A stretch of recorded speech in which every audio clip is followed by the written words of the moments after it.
안녕하십니까. 전북기자협회 대선주자 초청 토론회 사회를 맡은 최윤희입니다.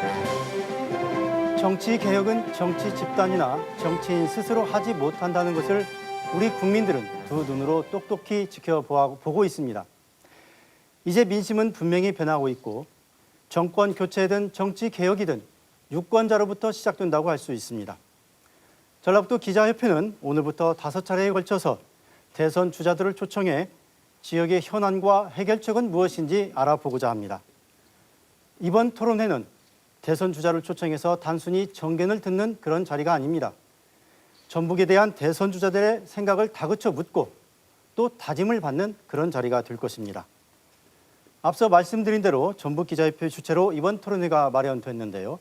대선 주자들은 직간접적으로 대선 출마 의지를 밝힌 주자 가운데 최근에 실시된 각종 여론조사에서 지지율이 2% 이상 고르게 나타난 이들을 초청 대상으로 삼았습니다. 오늘 토론회는 대선 핵심 이슈와 지역의 현안, 그리고 대선 주자 개인에 대한 궁금한 점 등을 크게 3가지 섹션으로 나눠서 진행하도록 하겠습니다. 오늘 첫 순서로 문재인 더불어민주당 전 대표 나오셨습니다. 어서 오십시오. 안녕하세요. 반갑습니다. 이 시간 함께 하실 우리 패널 소개해드리겠습니다. 송인호 전주 MBC 국장입니다. 안녕하십니까.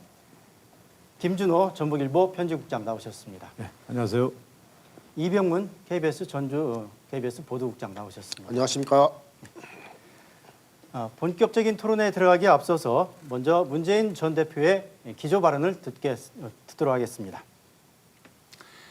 전북도민 여러분, 안녕하십니까. 문재인입니다.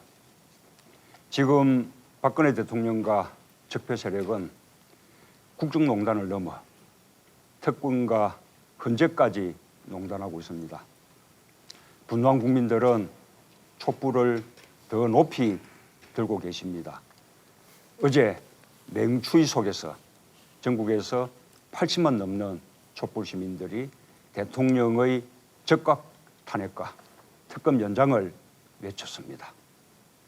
헌법 유린, 국정농단, 적폐 세력은 반드시 법과 역사의 심판을 받아야 합니다. 그래야 새로운 대한민국으로 나갈 수 있습니다.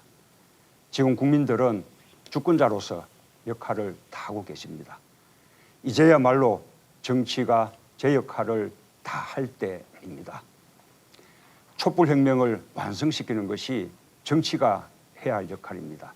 정권 교체 해내야만 가능한 일입니다. 우리 더불어민주당이 반드시 정권 교체 해내겠습니다. 동학의 고장 전북이 촛불을 더 높이 들어 적폐 청산과 탄핵 완성, 그리고 정권 교체의 길을 더 환하게 밝혀주시기를 부탁드립니다. 고맙습니다. 감사합니다. 이 토론 시간이 제한되어 있습니다. 참고로 앞에 보시는 화면에 답변 시간이 기록이 되겠습니다. 참고하시고요. 이 시간은 대선의 핵심 이슈에 대한 질문 시간인데요. 이 질문을 먼저 드리고 넘어가야 될 것 같습니다. 북한이 어제 김정일 생일을 앞두고 발사체를 쏘았습니다.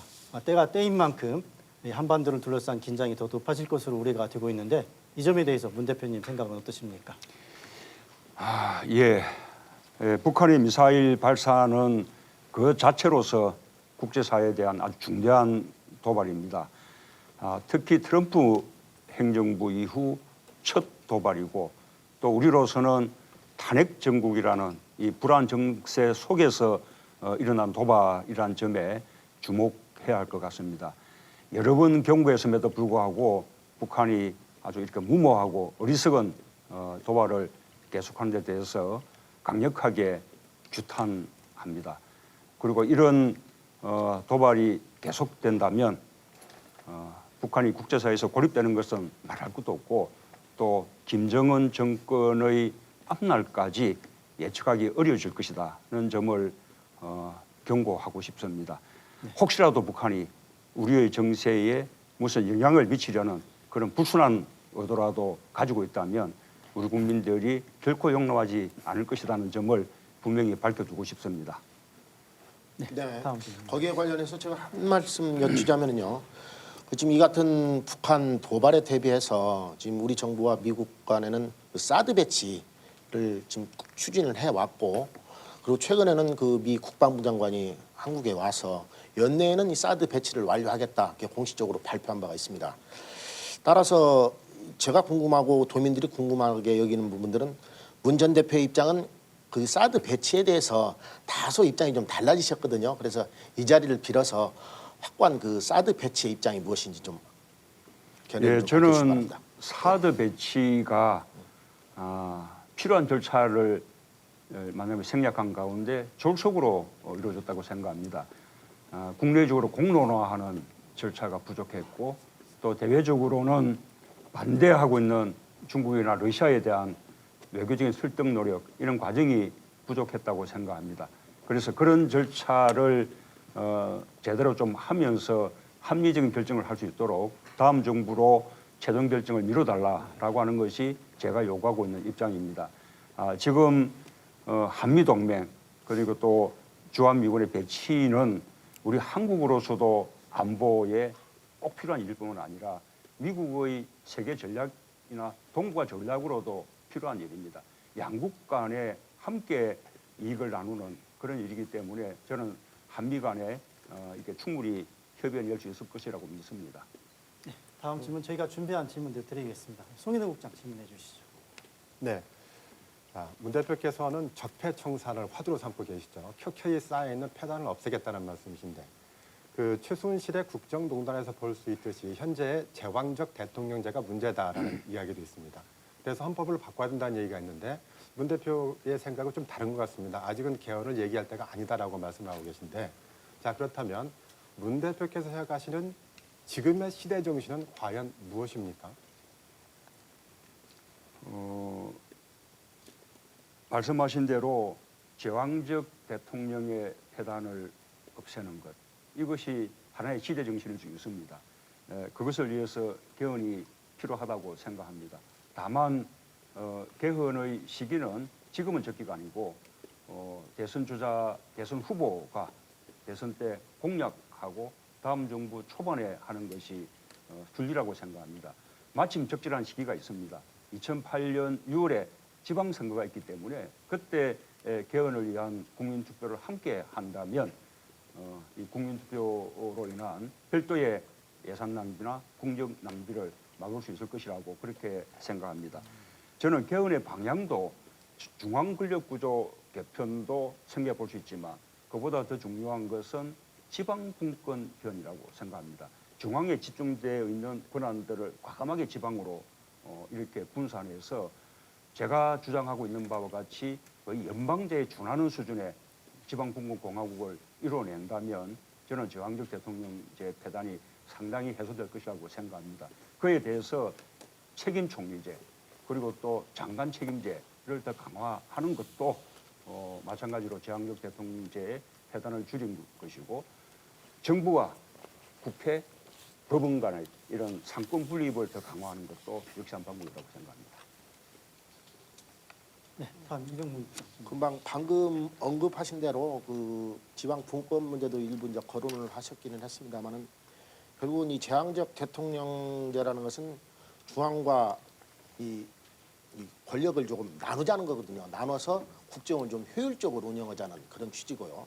그리고 지금 아시다시피 우리가 지금 지방자치가 실시된 지가 30년 가까이 됐습니다. 근데 지방에서는 이게 과연 지방 분권이 제대로 이루어졌느냐 하는 그런 회의적인 목소리가 많이 나오고 있어요. 뭐 인사라든지 예산이라든지 재원 배분 구조라든지. 그래서 지금 방금 말씀하신 대로 그런 의지는 밝혀주셨는데 실제로 만약 집권을 하신다면은 지방 분권에 대해서 어떻게 조치를 뭐 아까 북핵 도발 문제 있지만 제1순위로 좀 국정 우선 과제를 두실 의향은 있으십니까? 저는 이 지방분권의 핵심이 재정분권, 재정자치권이라고 생각합니다.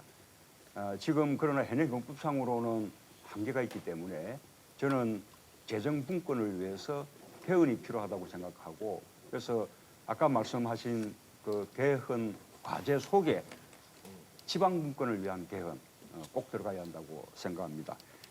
지금 국세와 지방세 비율이 8대2입니다. 이것을 7대3을 거쳐서 6대4까지 그렇게 개선하는 것이 필요하다고 보고 또 중앙으로 집중된 여러 가지 사무들을 전부 지방으로 분산시켜서 지방자치 비율을 40%까지 끌어올리는 것이 필요하다고 봅니다. 김준호 국장. 예, 이건 전 다른 문제에서 요즘 이렇게 정치권의 빅텐트로 관련돼서 좀 질문을 해보고 싶습니다. 최근 들어서 조기 대선 가능성이 높아지면서 정치권의 좀 움직임이 빨라지고 있습니다. 특히 합종 연횡이 상당히 본격화되고 있는 것 같습니다. 가장 그 문제는 현재 여론조사에서 선두를 달리고 있는 문재인 전 대표를 견제하기 위한 그 구도 같은데 국민의당 같은 경우 좀 텐트론, 빅텐트론을 주창하면서 문재인 대 반문재인 구도를 형성하려 한다는 분석이 나오고 있습니다.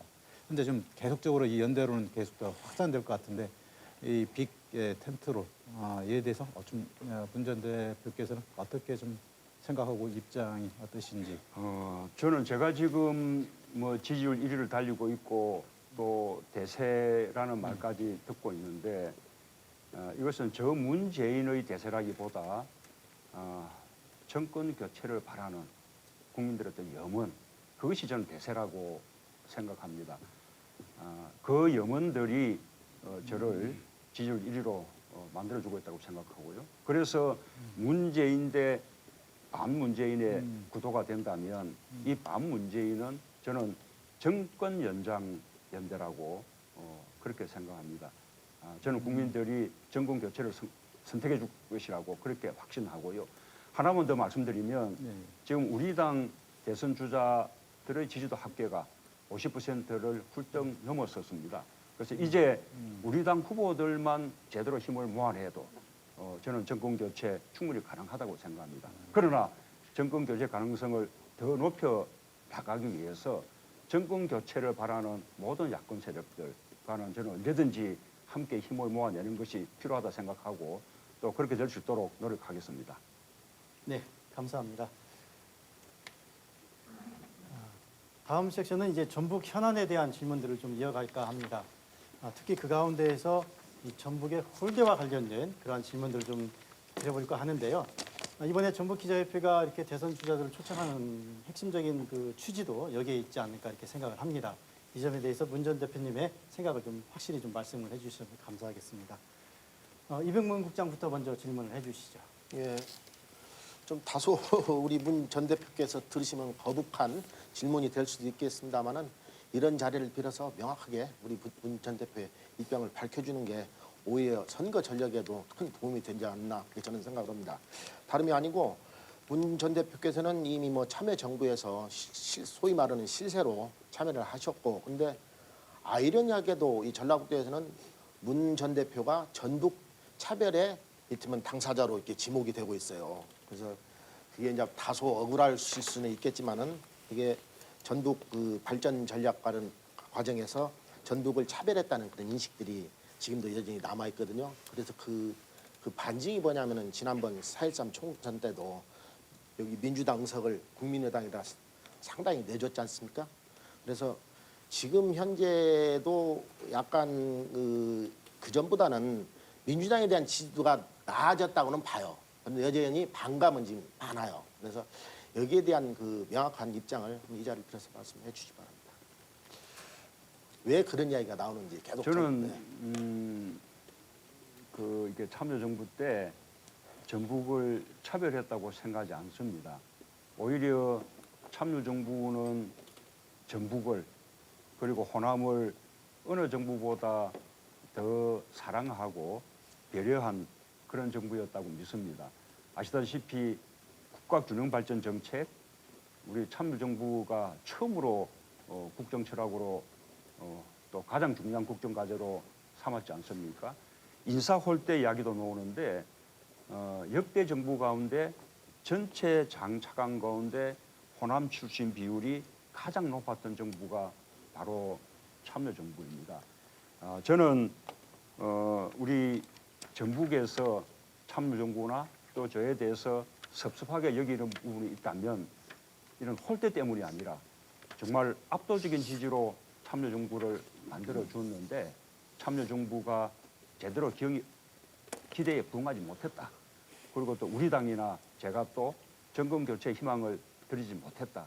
이런 점 때문에 지난번 총선 때 따끔하게 또 호되게 우리가 회초리를 맞았다고 생각합니다. 그러나 그 호된 회초리 덕분에 우리 당이라 저는 아주 강해졌습니다. 아시다시피 우리 당 이제 제1당이 되고 전국 정당이 되고 그리고 또 정권 교체의 중심이 될 것이라는 그런 기대를 받고 있습니다. 저는 그 가운데 가장 앞서가는 후보가 되고 있고요. 또 전북 지역에서도 다른 어느 지역보다 많은 지지를 보내주고 계십니다. 그러나 많이 부족하다고 느낍니다. 더 겸허하게 또 열심히 노력을 하겠습니다. 다시는 앞으로 정권 교체 후 들어설 제3기 민주정부가 호남을 홀대한 정부라든지 또 호남 가운데서 전북을 또다시 차별하고 소외시킨 정부라는 말을 듣지 않도록 확실하게 하겠습니다. 네, 믿겠습니다. 이어지는 반성이 있었던 것 같은데요. 김준호 국장 다음 질문 이어가시죠. 예, 저도 이렇게 인사 소외 문제 상당히 이게 문제가 심각해서 좀 질문을 드리려고 했었는데 문재인께서 먼저 말씀해 주셨는데요. 참여정부 시절에도 나름대로 잘했게 지역 안배했다. 물론 맞는 말씀입니다. 또 한편으로는 또 틀린 말씀이 통계상으로는 어느 정도 호남을 좀 지역 안배를 해줬다는 부분은 맞는데 이게 그 호남에서의 전북의 몫은 없다는 부분이죠.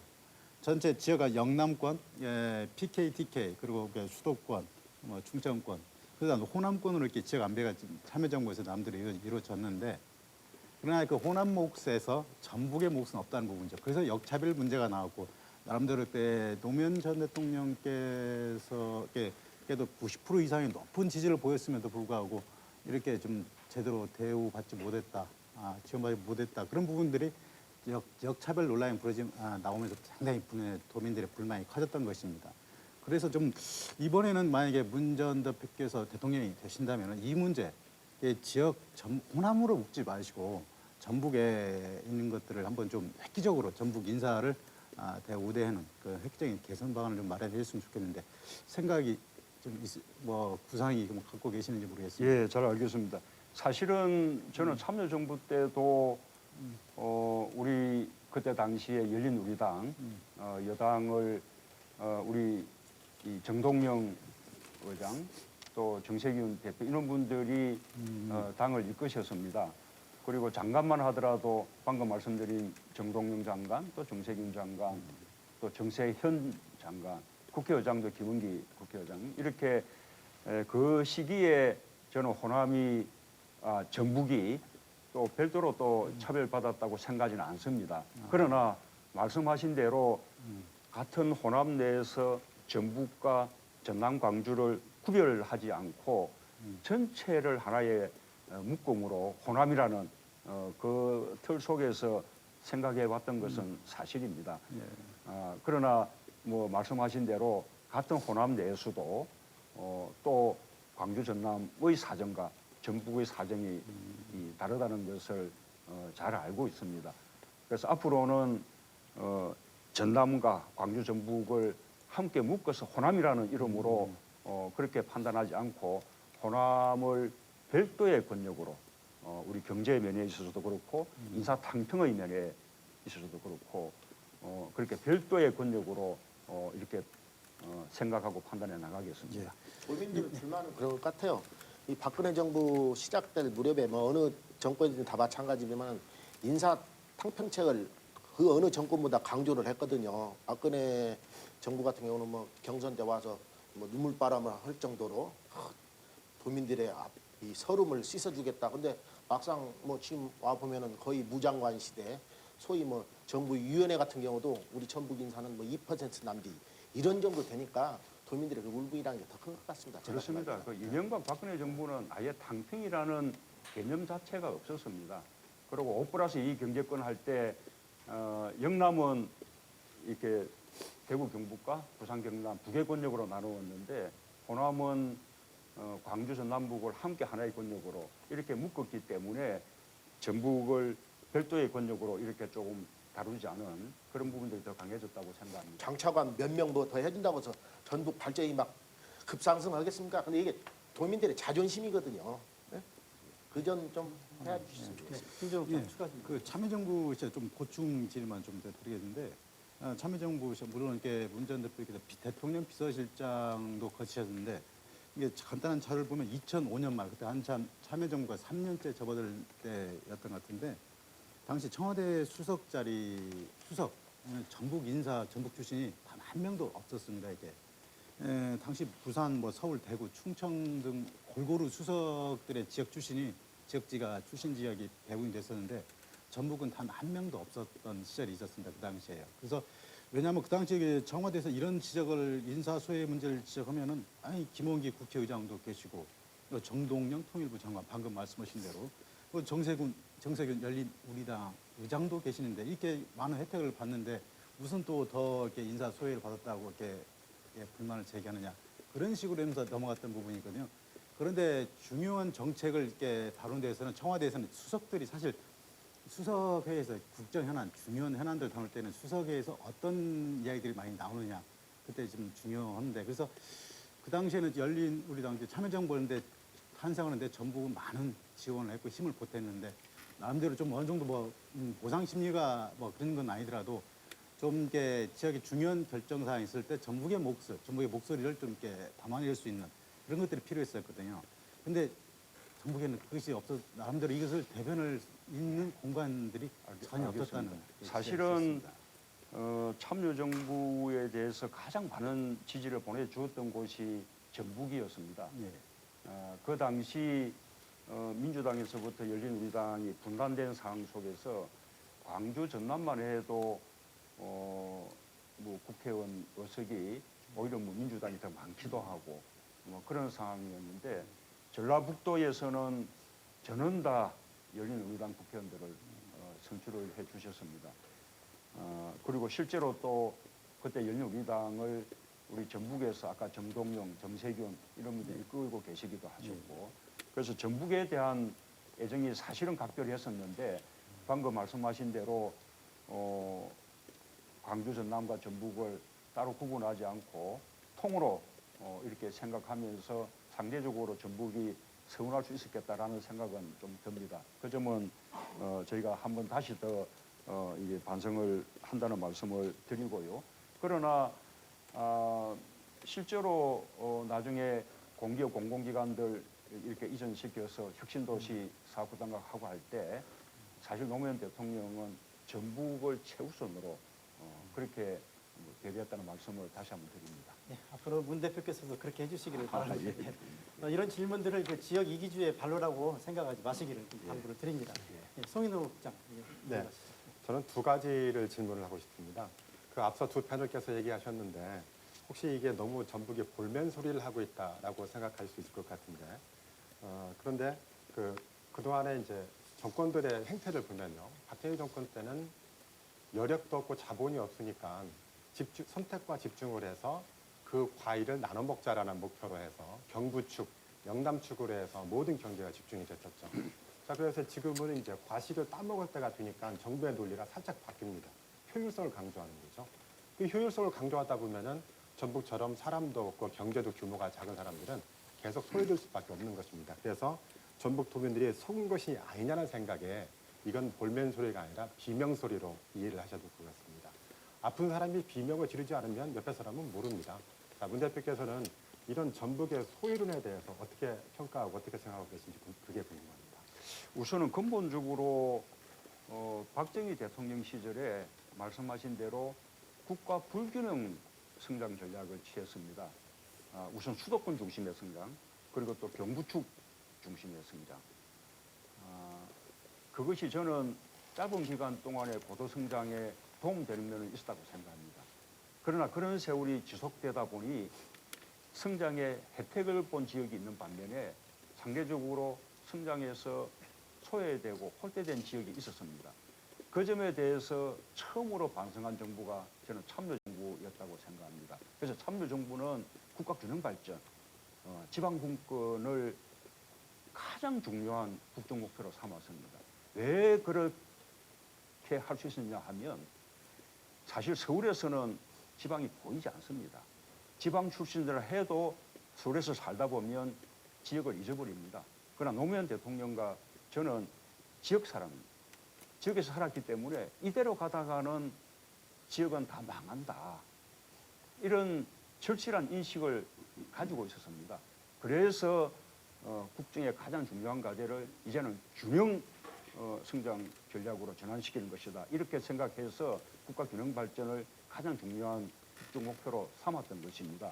그러나 5년 만에 이루어질 수 있는 일은 아닙니다. 이것이 10년, 20년 계속 이어나가야 과거의 불균형을 균형으로 바꿔낼 수 있는 것인데 이명박 박근혜 정부가 다시 또 거꾸로 가버리고 다시 또 수도권 규제를 완화하고 이런 식으로 해서 우리 전북의 소외나 홀대가 해소되지 못한 것이라고 생각합니다. 아까 말씀드린 대로 그런 불균형, 이 성장에서의 소외, 홀대 가운데 저는 전북이 더더욱 더 많은 소외를 겪었다고 생각합니다. 앞으로 그 점을 시정하는데 가장 중요한 국정 목표로 삼고 저는 만약에 이번에 정권 교체해낸다면 다음 제3기 민주정부는 참여정부 때보다 훨씬 더 강력하고 발전된 국가균형 발전 그리고 지방분권 정책을 펼쳐나가겠다라고 약속드립니다. 네, 그 전북이 피해 지역이라는 데는 공감을 하신다라는 말씀이시고요. 다음에는 전북 호노석에 대해서 한번 또 말씀드릴게요. 자, 이런 전북이 이번에는 정부의 권역별 발전에서 또 손해를 봅니다. 호남권이라는 이름으로 대부분의 지원이 광주 전남에 집중이 되거든요. 그래서 전북권을 하나로 별도의 권역으로 설정해달라는 요구가 있습니다. 이 점에 대해서는 타당하다고 보십니까? 예, 이 부분은 아까 제가 말씀을 드린 바가 있는데 이명박 정부에서 5+2 이렇게 경제권 뭐 이렇게 설정하면서 영남은 대구 경북과 부산 경남 두 개 권역으로 나누면서 우리 호남은 전체를 하나의 권역으로 이렇게 하면서 전북이 그 내에서는 또다시 또 홀대된다는 인식이 있었던 것으로 알고 있습니다. 그래서 전북을 앞으로 별도의 권역으로 우리 경제 면에서나 또는 인사탕평의 면에서나 그렇게 해나가겠다는 약속을 드립니다. 네, 지금 여러분께서는 전북 기자협회가 주최한 대선 주자 초청 토론회와 함께하고 계십니다.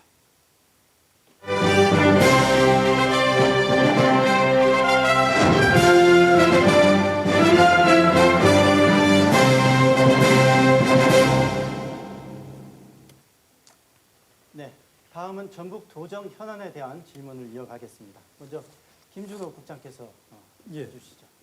문 전 대표께서는 방금 조금 전에 들은 그대로 전북이 굉장히 낙후되어 있다는 부분, 말로만 들었던 부분하고 제가 좀 방금 조금 전에 드리겠는데 실제 통계 수치로 나와 있는 부분인데요. 최근 지난해 통계청이 발표한 2015년 기준 전북 지역 총 생산 증가율이 0%. 예, 그렇습니다.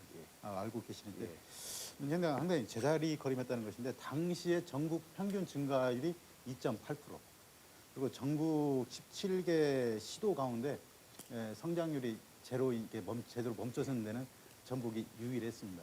아마 대한민국 역사상 처음 있는 일이었던 것 같습니다. 그렇습니다. 이건 상당히 심각하고 그런데 이 같은 경우는 제조업 기반이 그만큼 취약하고 성장 동력이 미약하다는 거고 그러다 보니까 어느 정도 성장에 한계가 있다는 그런 결과가 나온 것 같습니다. 물론 지역에서도 낙후를 벗어나기 위해서 노력을 많이 하고 있습니다. 그러나 현실적인 여건들이 제대로 이렇게 갖춰지지 못해서 그걸 벗어나기가 쉽지 않은 것 같은데 대표님께서 여러 차례 전북을 방문하고 올 때마다 낙후 문제 듣고 했는데 나름대로 좀 고민도 해봤을 것 같은데 어떻게 하면 전북을 좀 많이 좀 이렇게 전북이 발전할 수 있을까? 그런 낙후를 벗어날 수 있을까? 이게 혹시 전략이나 비전 혹시 가지고 계신 게 있다면 한 3개 정도 간략하게 좀 말씀해 주신다면. 이게 참여정부가 국가균형발전 정책을 펼치면서 원래 가장 바람직하기로는 그 지역 내에 내재된 성장 잠재력을 키워주는 것이 가장 올바른 방법인데 그런데 살펴보니까 우리 전라북도는 자체적으로 내재된 성장 잠재력이 거의 없다시피 한 것입니다. 그래서 참여정부는 좀 억지스럽게 인위적으로 수도권에 모여있는 공공기관들, 공기업들을 지방으로 내려보내서 혁신도시라는 것을 이렇게 만들어내서 그것을 새로운 성장 영역으로 이렇게 만들려고 한 것이었습니다. 그래서 지금 혁신도시 이렇게 만들어졌고 또 드디어 기금운용본부까지 제가 지난번 대선 때 공약하고 또 더불어민주당이 열심히 노력해서 기금운용본부까지 내려와서 이제 이달 25일이면 업무를 시작하게 됩니다. 저는 그렇게 공공기관이 내려오는 것으로 끝난 것이 아니라고 생각합니다. 이어서 첫 번째 과제로는 모든 가족들이 함께 내려와서 생활할 수 있는 정주도시로 만들어 줘야 합니다. 그러려면 요즘 부모들이 가장 중요하게 생각하는 보육, 교육, 의료, 복지, 문화, 또 교통 이런 정주 여건들을 충분히 갖춰줘야 한다고 생각하고요. 두 번째로는 공공기관의 이전만으로 끝나는 것이 아니라 지금 기금운용본부는 무려 550조에 달하는 기금을 운용을 합니다. 그러면 거기에 거래하는 그런 금융 이런 단체들만 해도 한 500여 개가 넘습니다. 저는 기금운용본부의 이전을 계기로 해서 자산운용사, 투신사, 또 은행, 증권사들의 지점 또는 연기금에 대한 각종 연구기관들 이런 기관들이 모두 다 집적이 돼서 여기서 하나의 금융중심지로 발전시켜 나가야 한다고 생각합니다. 지금 금융중심지가 대한민국에 두 군데입니다. 하나 서울은 국제금융중심지고 부산은 해양선박의 중심지가 되고 있는데 저는 전북은 연기금과 농생명의 금융중심지로 발전시켜 나갈 수 있다고 생각합니다. 그것이 이제 제가 말씀드리는 혁신도시 시즌2 사업이다. 그렇게 말씀드리고 싶고요. 또 하나는 이 새만금이 우리에게 희망을 줍니다만 너무나 지지부진합니다.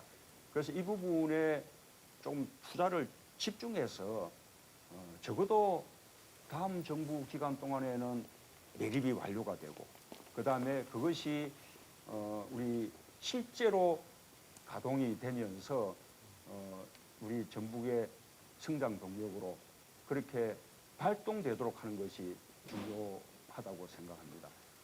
아마 새만금은 앞으로 서해안 시대, 그다음에 환황의 경제권 이 면에서 무궁무진한 성장 잠재력이 있다고 생각합니다.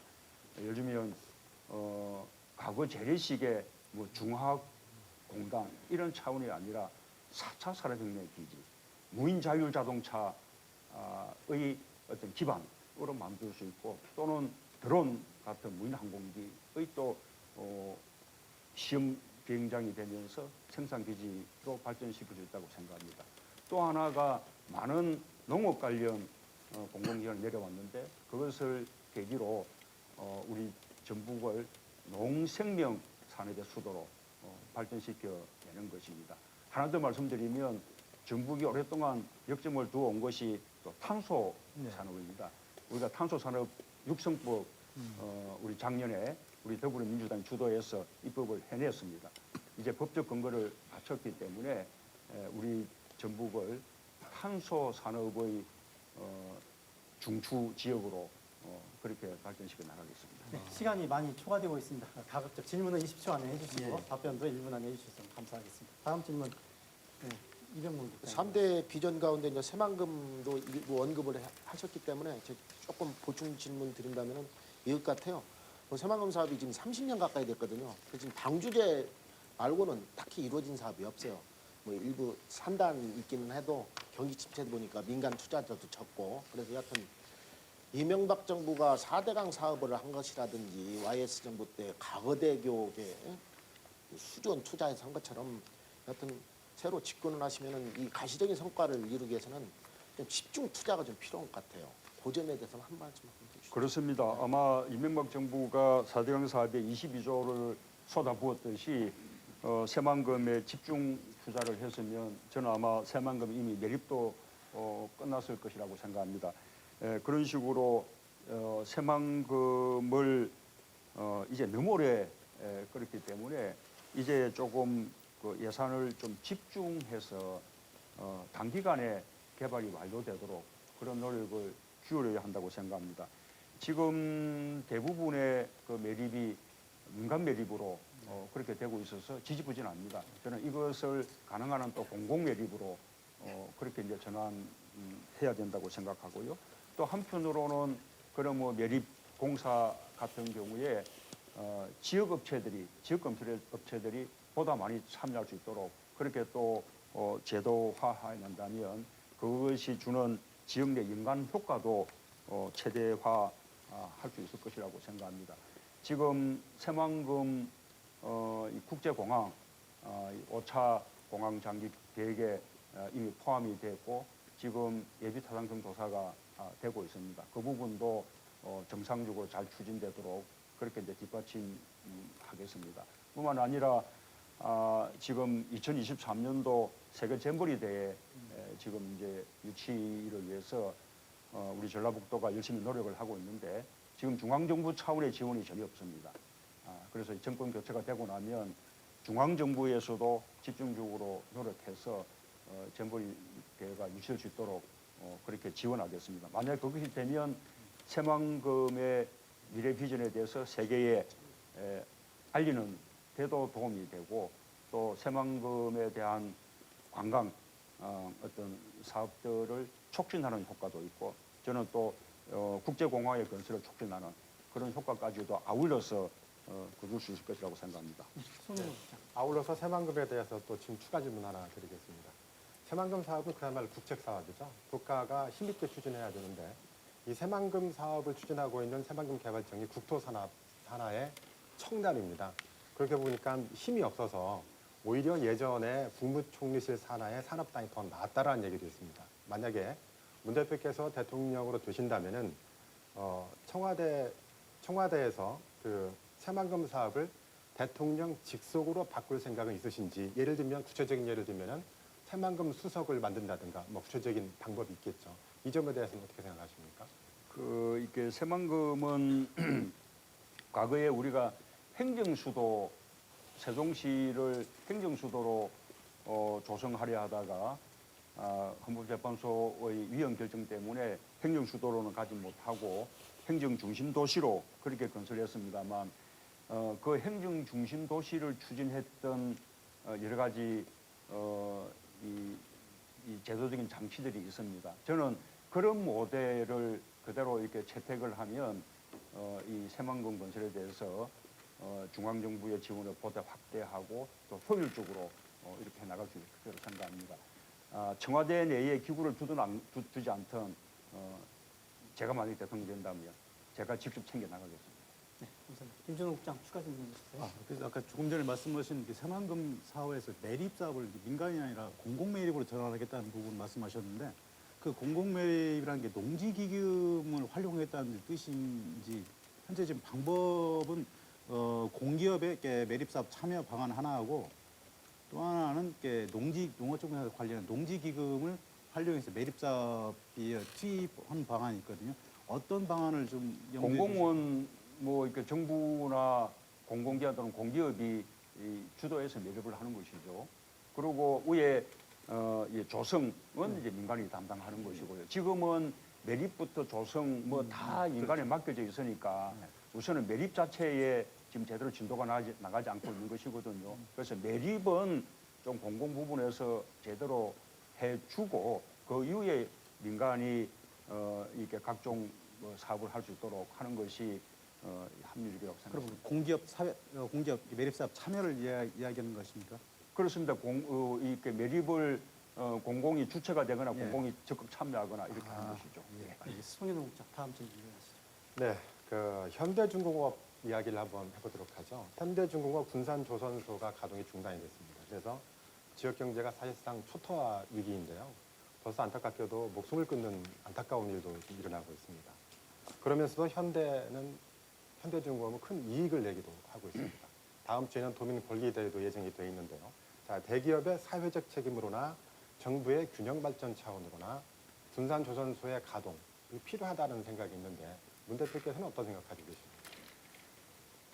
이 부분은 정말 참 어렵습니다. 우선 우리 조선 산업 전체가 참으로 어려워서 더 이제 구도 조정의 과정을 겪어야 됩니다. 그런데 분명한 것은 이 조선은 불경기가 있으면 다시 또 호황이 오기 마련입니다. 과거에는 3년 호황, 3년 불황이 이제 반복됐었는데 이번 불황 전에 호황이 좀 이례적으로 길었습니다. 그래서 이제 불황도 그에 따라 지금 길어지고 있는 것인데요. 대체로 내년 정도를 넘기면 그 다음부터는 세계 조선 경기가 회복될 것이라는 전망들이 많습니다. 특히 요즘은 해운에서 이렇게 환경 기준이 아주 엄격해지면서 LNG를 연료로 하는 그런 선박들의 수요가 급등할 것이라고 그렇게 예측을 합니다. 그렇게 세계 조선 경기가 회복될 때까지 우리가 국가 차원에서 국내적으로 조선 산업의 수요를 만들어내는 것이 대단히 중요합니다. 공공성 발주를 대폭 늘려 나가는 것, 또 노후 선박들을 빨리 좀 국가가 지원해서 그것을 새로운 선박으로 이렇게 또 교체해 나가는 것, 또 우리나라 해운사들이 국적선을 보유하지 않고 전부 해외에서 용선하다 보니 비싼 용선료 때문에 해운 업체들까지 연쇄적으로 굉장히 불황을 겪고 구조조정을 이렇게 겪게 됐는데 우리 해운사들이 보다 더 국적선을 많이 보유하게 정책적으로 지원한다든지 이렇게 국가가 정책적으로 국내 수요를 넓혀나가는 그런 노력이 필요하다고 생각합니다. 하나 더 하자면 해상풍력단지를 대규모로 건설한다면 그것도 해양 프렌트에 대한 국내 수요를 일으키는 방안이 될 것입니다. 그러는 가운데 현대중공업 군산조선소도 그렇게 조선 경기가 회복될 때까지 조금 최소 물량이나마 배정받아서 버텨나가는 것이 필요하다고 생각합니다. 이 군산조선소는 사실 조선 시설로서는 거의 뭐 세계 최고의 수준입니다. 골력 크레인도 뭐 세계에서 가장 큰 규모고요. 도구가 하나밖에 없기 때문에 현대중공업 입장에서는 경영의 합리화를 위해서 하나밖에 없는 도구 쪽을 문을 닫는 쪽을 선택하겠다는 것인데 저는 앞으로 장기적인 조선 산업 경기의 회복을 내다보더라도 그렇고 또 지역 균형 발전이라는 국가적인 가치 그에 대한 또 우리 기업들의 어떤 사회적 책임 이런 면에서도 현대중공업이 군산조선소를 조금 가동 발주량을 좀 줄여서라도 저는 유지해 나갔으면 그렇게 이제 바라고 있고요. 그래서 그 점에 대해서 현대중공업 측과 또 긴밀히 협의해 나가겠습니다. 아까 그 점 때문에 여기 오기 전에 우리 송하진 지사님과 또 문동신 군산시장님하고 함께 좀 협의를 나누었는데 지자체 차원에서도 적극 나서고 또 중앙정부 차원에서도 적극 나서겠노라고 그렇게 약속을 드렸습니다. 네, 잘 알았습니다. 앞서 포괄적으로 말씀을 주셨는데 잼버리 대회 관련해서 이병국 장. 제가 간단히 네, 여쭤볼게요. 간단히. 아까 이미 다 수상히 알고 계시는 문제이기 때문에 이 잼버리 대회가 2023년 만약 새만금에 유치가 된다면은 아까 말씀하신 대로 지역 균형 발전을 끌어올리는데 상당한 저는 기여를 하게 될 거라고 봅니다. 일단 이런 대회를 치르기 위해서는 각종 기반 시설이 또 들어서야 하기 때문이죠. 근데 지금 보면은 아까 지적했다시피 탄핵 정부 속에 이제 국정 공백 사태가 빚어지다 보니까 지금 마침 정부가 좀 이게 주도적으로 나서야 하거든요. 근데 자치단체는 여지껏 뭐 송하진 도지사가 약간 논란은 있습니다만은 뭐 세계 곳곳을 누비다시피 굉장히 유치 활동을 벌여왔어요. 엊그제사 지난 9일 때 정부 차원의 유치 발대식이 구성된 걸로 있습니다. 여하튼 지금 8월 달에 결정이 되니까 굉장히 화급한 상황이거든요. 근데 지금 당장에 집권을 하신다 하더라도 뭐 이거 속단할 문제는 아니지만은 또 늦을 수도 있고 그래서 일단 국회 차원이라든지 이런 데서 좀 결의문책이라든지 해서 좀 힘을 한번 좀 실어줄 필요가 있지 않냐는 생각이에요. 그리고 그 이후에 이제 또 기회가 되면은 뭐 대표께서 집권하신다면은 폴란드를 직접 가신다든지 네. 그렇지 않으면 뭐 특사라도 보낼 수 있는 거 문 대표님 아니겠습니까? 답변. 예, 그렇습니다. 이게 원래 이 세계 대회를 유치할 때는 지방 정부 차원의 노력에 대해서 중앙 정부에서도 적극적으로 이렇게 지원을 해야 되는데 지금 현재 정부는 전혀 그런 지원 활동을 하지 못했습니다. 그런 가운데 8월 달로 결정 시한이 지금 임박해 왔습니다. 그래서 정권 교체가 된다면 다음 정부는 출범 초부터 이 부분에 각별한 관심 가지고 그동안 시간을 많이 그냥 허비한 만큼 더 집중적인 노력을 해 나가겠습니다. 그리고 방금 말씀하신 다음 정부 출범 전까지 국회 차원에서 결의한다거나 하는 노력들이 좀 필요하지 않냐라는 말씀은 제가 미처 생각을 못했는데 이 부분은 우리 더불어민주당과 잘 협의해 보겠습니다. 네, 앞서 문 대표께서 말씀을 잠깐 해주셨는데 탄소 산업 관련해서 질문 짤막하게 좀 해주시기 짧게 문 전 대표께서 탄소 산업 상당히 많이 알고 계시고 그 중요성도 알고 계신 것 같습니다. 앞으로 탄소 산업의 중추 도시로 전북을 발전시키겠다 하셨는데 그렇다면 그 하나만 더 제안을 좀 물어보고 싶은데 현재 연구 개발의 중심축인 한국탄소융합기술원이 전주시 출연 기관으로 되어 있습니다.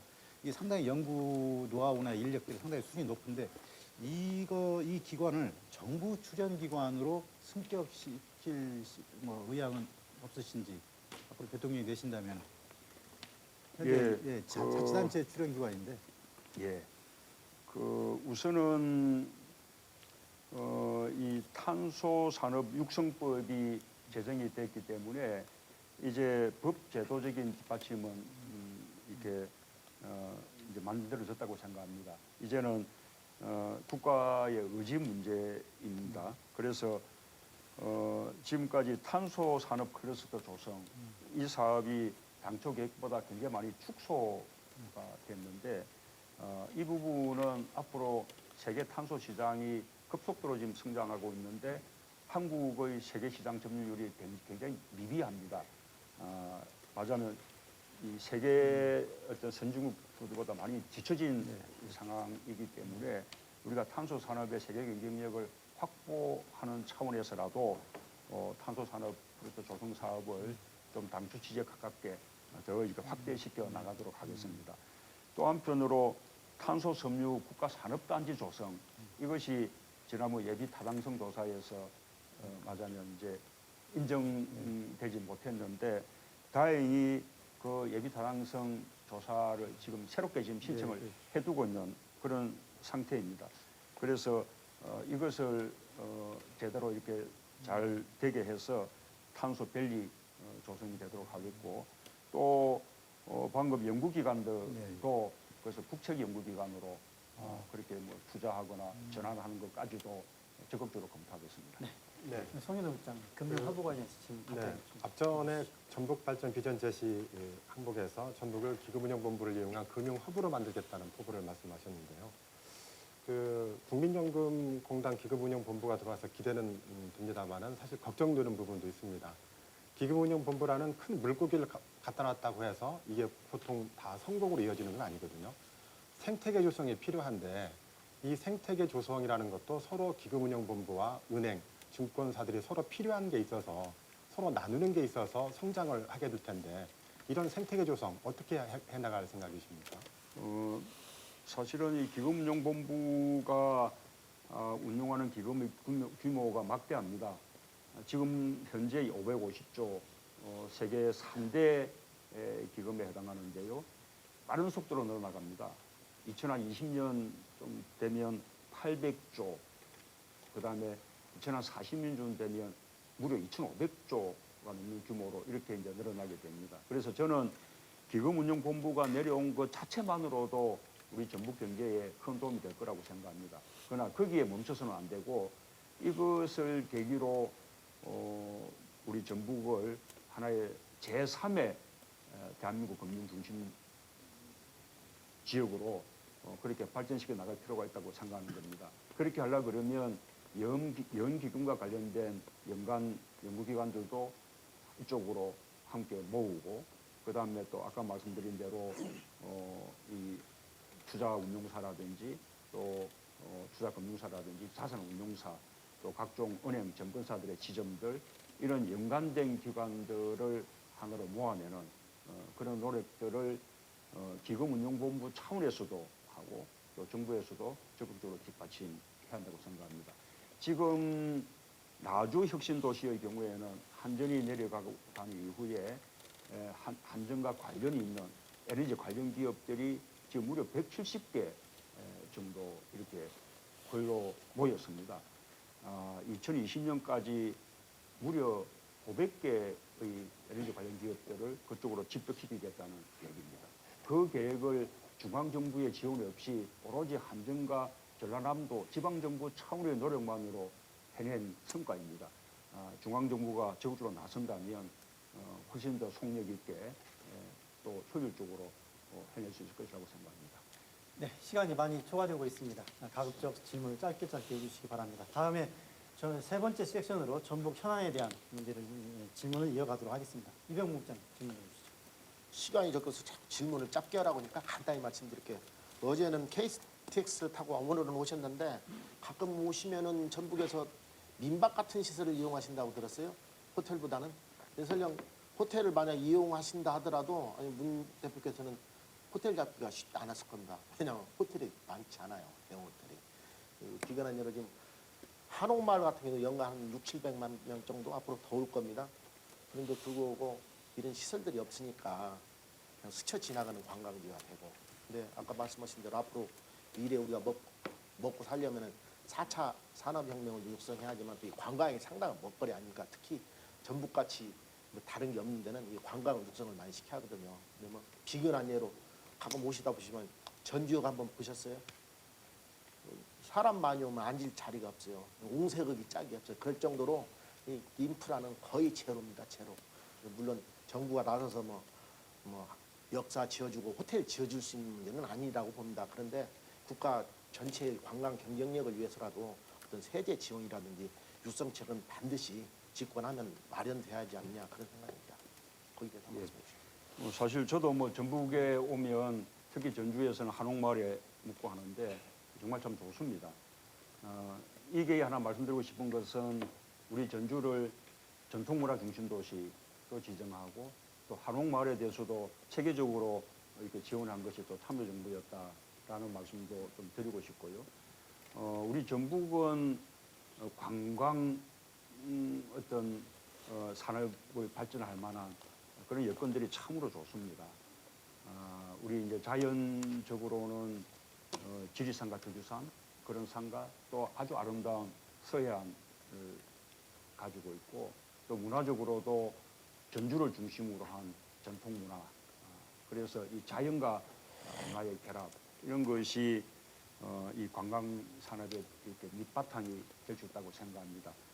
그래서 이 전주 한옥마을을 중심으로 한 이런 전통 문화를 제대로 활용하는 것과 더해서 또 앞으로 새만금에도 아주 대대적인 아주 넓은 관광 단지가 마련될 것이기 때문에 특히 중국 관광객들이 많이 이용할 수 있는 그런 이제 관광 산업으로 발전해 나갈 수 있다고 생각하고요. 또 아까 말씀드린 대로 기금운용본부 이전을 계기로 이쪽을 금융 중심지로 성장시켜내면 그 가운데 마이스 산업이 이제 또 함께 발전해서 그 속에서도 이 관광을 활성화할 수 있는 그런 계기가 된다고 생각합니다. 아까 말씀하신 잼부리대까지 유치할 수 있다면 우리 전북의 관광을 활성화하는 데 더 큰 도움이 될 것이라고 생각합니다. 네, 지금 여러분은 전북 기자협회가 마련한 대선주자 초청 토론회 문재인 전 대표와 함께 하고 있습니다.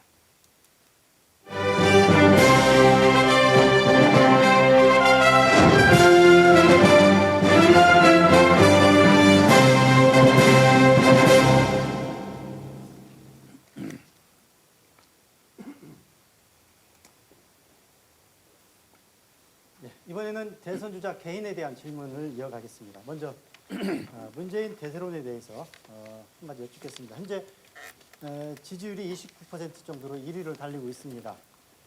그런데 이런 대세론이 앞으로 계속될 것인지 꺾일 것인지 어떻게 생각하십니까? 예, 아까 말씀드린 대로 저는 이것이 제 개인에 대한 대세론이라고 생각하지 않습니다. 정권 교체 대세인 것이죠. 이 정권 교체의 영혼들은 갈수록 커져가고 있다고 생각합니다. 그것을 우리가 확인할 수 있는 것은 우리 당 대선 주자 전체의 지지도 합계가 갈수록 높아지고 있습니다. 저 개인의 지지도만 높아지는 것이 아니라 그러니 이제 우리 당 대선 주자들 간에 제대로 힘만 모아낸다면 저는 정권 교체 충분히 해낼 수 있다. 그렇게 좀 자신 있게 말씀드리고 싶고요. 우리 당 대선 주자들의 힘을 하나로 모아내는 것이 또 제가 해야 될 과제라고 생각합니다. 우리 당에서 함께 경쟁하는 대선 주자들 또 이미 이제 불출마를 선언했던 박원순 시장이나 김부겸 의원 또 뿐만 아니라 우리 전북이나 또 광주 전남에도 비록 출마 선언을 하지 않았을 뿐이지 만약에 나섰다면 뭐 그분들 못지않게 지지받을 수 있는 우리 당내 지지자들이 여러분 계십니다. 이런 분들과 함께 힘을 모아서 정권을 교체하고 또 이런 분들과 함께 힘을 모아서 국정을 운영하고 또 이분들이 또 국정의 경험도 다 한 번씩 이렇게 경험해 보아서 다음에 더불어민주당 정부가 계속되어 나가게끔 하는 역할을 제가 하고 싶습니다. 그렇습니다. 다음 이병문. 네, 대세론과 관련된 뭐 질문이라기는 하지만은 지난 우리 총선 과정에서 문 대표께서는 호남이 지지를 거두면은 정치 일선에서 물러나겠다 이런 말씀하셨어요. 그리고 대선도 불출마하겠다. 이게 배수를 진을 치신 건데 근데 총선 결과는 아쉽게도 되면은 국민한테 석패를 했거든요. 대패를 했어요. 근데 그 이후에 이런 입장을 명확하게 밝힌 적이 없어요. 근데 도민들은 문 대표가 선거 때는 살짝 그 말씀 하시고 난 다음에 그런 입장을 발표를 안 하시니까 네. 궁금하게 생각하시거든요. 시간이 그래서 없습니다. 답변 부탁드립니다. 예. 제가 그 거치를 뭐 총선 결과에 근거해서는 아니었고요. 이제 호남에서 저희된 지지를 거두신다면 저는 뭐 대선 출마는 말할 것도 없고 정치에서도 물러나겠다는 말씀을 드렸는데 그것은 지금도 저의 진심입니다. 실제로 호남의 지지 없이 어떻게 정권 교체가 가능하겠으며 또 호남의 지지 없이 어떻게 야권의 대표 선수가 될 수 있겠습니까? 다행스럽게 지금 호남에서 그래도 지지를 보내주고 계셔서 이 정권 교체 해낼 수 있다라는 그 자신감이 많이 커졌습니다. 더 열심히 노력해서 우리 호남에서도 또 전북에서도 더 지지받을 수 있도록 그렇게 노력을 기울이겠습니다. 지난번 총선 때 저희가 맞았던 아주 호된 그 회초리는 저희 당을 아주 더 튼튼하고 강하게 해주는 그런 아주 좋은 약이 되었다고 생각합니다. 네. 김준호 국장 다음 질문. 예, 지금 현재 각종 여론조사에서도 마찬가지입니다. 전북에서도 문 전 대표 지지율은 상당히 높습니다. 그래서 이런 전북의 민심을 현재 어떻게 해석하고 있는지 좀 궁금해서 좀 물어보고 있는데 예전에 좀 고인 되신 노무현 전 대통령께서 당선자 신분으로 전북대 와서 토론회에 참석한 적이 있습니다. 그때 토론회에서 하신 말씀이 전북이 90% 이상의 압도적인 지지를 해줬지만은 부산, 내 고향인 부산, 경남, 울산의 29% 지지보다 표수는 적다라고 좀 이렇게 말씀하셨고 또 며칠 다음에 대선에서의 경쟁자였던 이회창 후보하고의 그 승리 과정을 이야기하면서 이회창 후보가 싫어서 나를 지지한 것이지 내가 좋아서 지지한 건 아니다라고 그런 발언을 하면서 상당히 논란이 됐습니다. 뭐 이것은 여러 가지 상황 논리가 있겠지만은 아마 기본적으로 노 전 대통령의 전북에 대한 기본 인식을 엿볼 수 있는 대목이라는 분 상당히 논란이 됐었고 도민들 입장에서는 이게 도민들에게 지지를 진정한 마음을 폄하하고 무시하는 거 아니냐. 그래서 상당히 좀 상처를 받은 적이 1분 있는데 30초 안에 좀 말씀해 주십시오. 네. 뭐 저도 지난번 대선 때 우리 전북에서 지지를 많이 받았습니다. 또 그때 제가 실명시켜 드렸는데도 불구하고 요즘 또 다시 또 저에게 이 기대와 지지를 보내주고 계셔서 저는 전북 국민들께 다시 한번 감사드리고 싶습니다. 아까 노무현 대통령의 발언은 저는 그런 뜻이 아니었을 겁니다. 그만큼 전북이 가치가 없다는 뜻이 아니라 인구가 더 많은 쪽의 저쪽 경상도 지역의 지역주의가 너무 이제 아쉽다. 그런 지역주의를 꼭 타파해야겠다. 아마 그런 뜻으로 하실 말씀이 아닌가 그렇게 생각하고요. 노무현 대통령의 호남 사랑은 좀 각별했습니다. 아시다시피 자기 출신 지역에서는 돌아가실 때까지 지지받지 못했습니다. 그래서 호남을 정치적인 고향이라고 그렇게 여기지 않았습니까?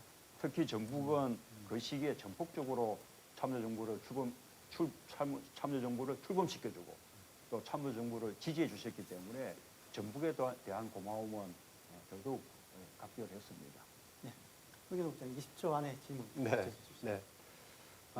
농도인 전라북도 입장에서 가장 중요한 문제이기도 한데요.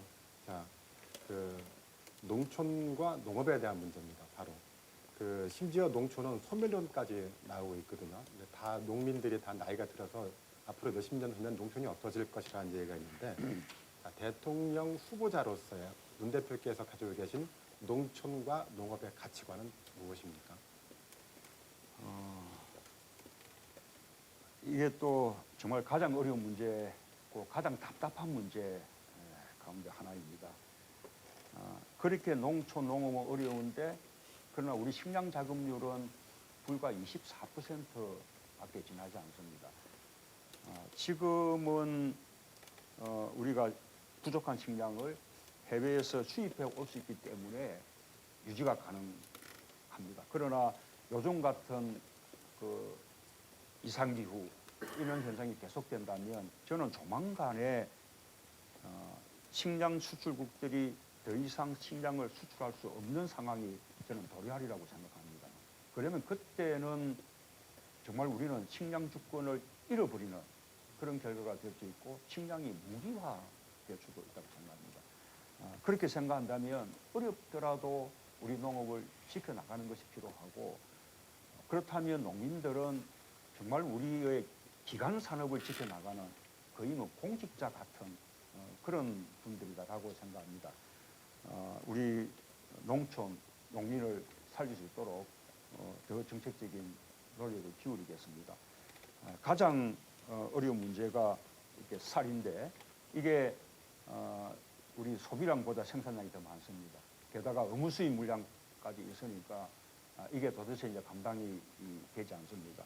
그래서 첫 번째 하나의 대책으로는 저는 가급적 이 논을 다른 용도로 전환시키는 것이 아니라 논을 유지한 가운데 거기에 고구마라든지 뭐 콩이라든지 이런 대체 작물을 재배하게 하고 그 대체 작물 재배로 인해서 벼를 재배하는 경우하고 어떤 차익이 발생한다면 그 손해를 국가가 보전해주는 그런 제도가 필요하다 생각하고요.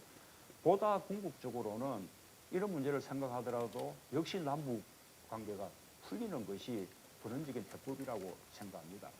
우리가 남는 그런 쌀은 북한의 지하 광물과 이렇게 교환해낼 수 있다 그러면 우리로서는 북한의 광물이나 히토류를 국제시장보다 훨씬 더 저렴하게 이렇게 구입할 수 있는 수단이 되어서 우리 경제 전체에도 도움도 되고 또 우리 농민들에게도 도움이 되고 이렇게 되지 않을까 생각합니다. 네. 앞으로 당내 경선을 앞두고 계신데요. 안희정 충남지사 또 이재명 성남시장에 대해서 간단히 좀 장단점을 평가해 주신다면. 저는 그분들의 지지도 상승이 아주 반갑습니다. 기쁘고요. 왜 그런가 하면 우리의 외연이 확장되는 것이고 우리 당 전체의 파이가 커지는 것입니다. 그만큼 정권 교체 가능성을 높여주는 것이죠. 그 두 분은 다들 정말 아주 젊고 훌륭한 그런 정치 지도자들이어서 만약에 이번에 뭐 또 이렇게 기회가 오지 않더라도 저는 다음에 언젠가는 우리 국가를 이끌 그런 지도자로 커나갈 것이라고 저는 확신하고 있습니다. 네. 추가 질문 있으십니까? 오늘 좋은 말씀 많이 잘 들었습니다. 낙후 지역, 낙후 전북을 발전하겠다는 게 낙후 전북 발전 방안에 대해서 고민도 많이 해주시고 생각도 예. 많이 해주신 것 예. 고맙습니다. 그래서 좀 이렇게 염려하는 대목에서 한 번만 잠깐만 드리는데 참여정부 시절에 노무현 대통령 고인의 좀 멘트를 좀 몇 가지를 좀 짚어보면서 대표님의 저 생각을 좀 듣고 싶은데요. 노무현 전 대통령께서 당선자 시절에 2003년에 전북대를 오시면서 이야기를 했습니다. 아까 제가 소개했던 대목 중 하나인데 그때는 전북도가 자기 전망을 가지고 갈 수 있도록 내 임기 5년 동안 최선을 다해서 전북을 돕겠다라고 또 이야기 먼저 말씀하셨고요. 그 다음에 8개월 후에 이제 전국체전 참석자 전북을 방문했을 때는 또다시 다시 한번 강조했는데 여러분, 이게 즉 도민들을 배신하지 않겠다. 사망급 사업과 관련해서는 기존 계획보다도 더 많은, 기존의 계획보다도 더 많은 투자를 하겠다. 있는 더 많이. 그런데 1년 후 다시 또 군산을 방문하게 됩니다. 그때 군산 지역 혁신 발전 5개년 토론회 때 했는데 좀 이제 말이 틀린데 전북 도민들의 섭섭한 마음을 여러 경로를 통해 잘 듣고 있다. 오늘 그 자리에서 그것을 이렇게 도민들의 섭섭한 마음을 달래줄 선물을 가져와야 되는데 가져오지 못했다. 눈에 보이는 선물은 접어두고 오늘 이렇게 주제인 지역 혁신 체계에서 토론회를 하자라면서 발끝을 흐렸습니다. 이렇게. 물론 방금 전 대표께 문 대표께서도 말씀하신데 각오는 되고 오늘 지금 선거 기한 중에는 전북 발전을 약속하셨는데 대통령 되고 나신 후에는 또 상황 여건이 아까도 말씀드렸는데 전국 중앙에서 보면 전북 지역을 보는 건 굉장히 쉽지 않을 겁니다. 네, 문 대표님 답변. 네, 그래서 그 마음을 잃지 않고 끝까지 좀 가져주셨으면 그런 바랍니다. 말씀을 잘 새기겠습니다. 우선 새만금만 해도 참여정부 전까지는 그것이 전부 농지로 계획되고 있었습니다. 그것이 지금처럼 다양한 용도로 종합적인 개발이 가능하도록 이렇게 이제 법을 바꾼 것이 참여정부였다는 말씀을 드리고요. 다만 참여정부 때 속도를 내지 못한 것은 아시다시피 공사를 중단하라는 그런 이제 법적인 소송들이 제기가 되는 바람에 오랫동안 공사가 중단됐고 그것이 거의 참여정부 후반에 와서야 해결이 됐기 때문에 우리가 기대한 만큼 새만금의 속도를 내지는 못했습니다. 우리가 국가균형발전 정책을 이렇게 펼치면서 공기업 공공기관들을 지방으로 이전시킬 때 각 지역의 일종의 균형지수, 거꾸로 말하면 불균형지수, 그다음에 어느 지역이 성장 잠재력을 더 가지고 있냐 이런 것을 한번 조사를 해봤는데 그때 가장 열악했던 곳이 전북이었습니다. 그래서 혁신도시 만들 때 가능한 전북의 가장 중요한 또 가장 많은 공공기관들 이렇게 이전해야겠다고 그때 결정을 했던 것이고요. 그런 정신들을 이어서 우리가 다음 정부에서는 보다 강력한 국가균형발전 정책 펼쳐나가서 아까 제가 말씀드린 바와 같은 혁신도시 시즌2 사업으로 우리가 시작한 일 또 제가 끝내겠다는 각오로 그렇게 전북을 발전시켜내겠습니다. 네, 이제 마무리를 해야 될 시간이 됐습니다. 마지막으로 전북 도민에게 한 말씀 부탁드리겠습니다. 예, 왜 문재인이냐고 묻습니다. 뭐 말씀드릴 게 많지만 몇 가지만 강조드리고 싶습니다. 첫째, 제대로 검증된 대통령 꼭 필요합니다. 지금 우리가 제대로 검증되지 못한 그런 대통령을 뽑았기 때문에 우리 국민들이 지금 많은 고통 겪고 있지 않습니까? 그래서 이번에야말로 도덕성, 소통 능력, 그리고 또 정책 역량에 대해서 제대로 검증된 그런 대통령을 뽑을 필요가 있습니다. 저는 참여정부 때부터 지금에 이르기까지 오랜 기간 동안 많은 공격받았고 또 혹독한 검증을 거쳤습니다. 그 결과 저 문재인은 정말 틀어도 문진하지 않는 사람이다 라는 평가를 받았습니다. 그렇기 때문에 부정부패 척결, 또 정경유착 청산 이런 면에서도 저는 적임자라고 생각합니다.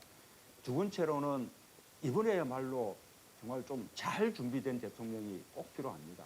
이번에는 조기 대선에 대해서 인수위라는 준비기관이 없습니다. 대통령이 당선되는 순간부터 바로 국정을 수행해야 됩니다. 제대로 준비되어 있지 못한다면 아마 엄청난 혼란을 겪게 될 것이고 다음 정부는 실패하게 될 것입니다. 저는 오랜 국정 경험을 가지고 있고 당을 운영한 경험도 가지고 있고 지난번 대선 때 이미 많은 준비를 갖췄고 그 이후에 더 깊은 준비를 해왔습니다. 이제는 맡겨주신다면 제대로 잘할 그런 자신이 있습니다. 하나 더 말씀드리면 저는 사상 최초로 우리 전북에서만 지지해 주신다면 여기 호남에서도 또 영남에서도 함께 지지받을 수 있는 최초의 대통령에 대해서 그 힘으로 우리 정치 지역구도 무너뜨리고 진정한 국민통합 이룰 수 있을 것이라고 자신 있게 말씀드리겠습니다. 네, 긴 시간 말씀 감사합니다. 전북 기자협회가 마련한 대선주자 초청 토론회 어떻게 보셨습니까? 오늘 토론회에서 전북 도민들은 문재인 전 대표의 철학과 비전과 전북에 대한 생각을 지켜봤습니다. 전북 기자협회 패널분들이 도민을 대표해서 날선 질문들을 해주셨는데요. 이번 토론회를 통해서 대선 주자들이 전북의 미래를 더 많이 고민하는 그러한 기회가 되기를 바라면서 오늘 토론회를 마치도록 하겠습니다. 함께해 주신 토론자 여러분, 출연해 주신 문재인 대표님, 시청해 주신 도민 여러분 감사합니다.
가서 가려고 못 가면 못 타고 그만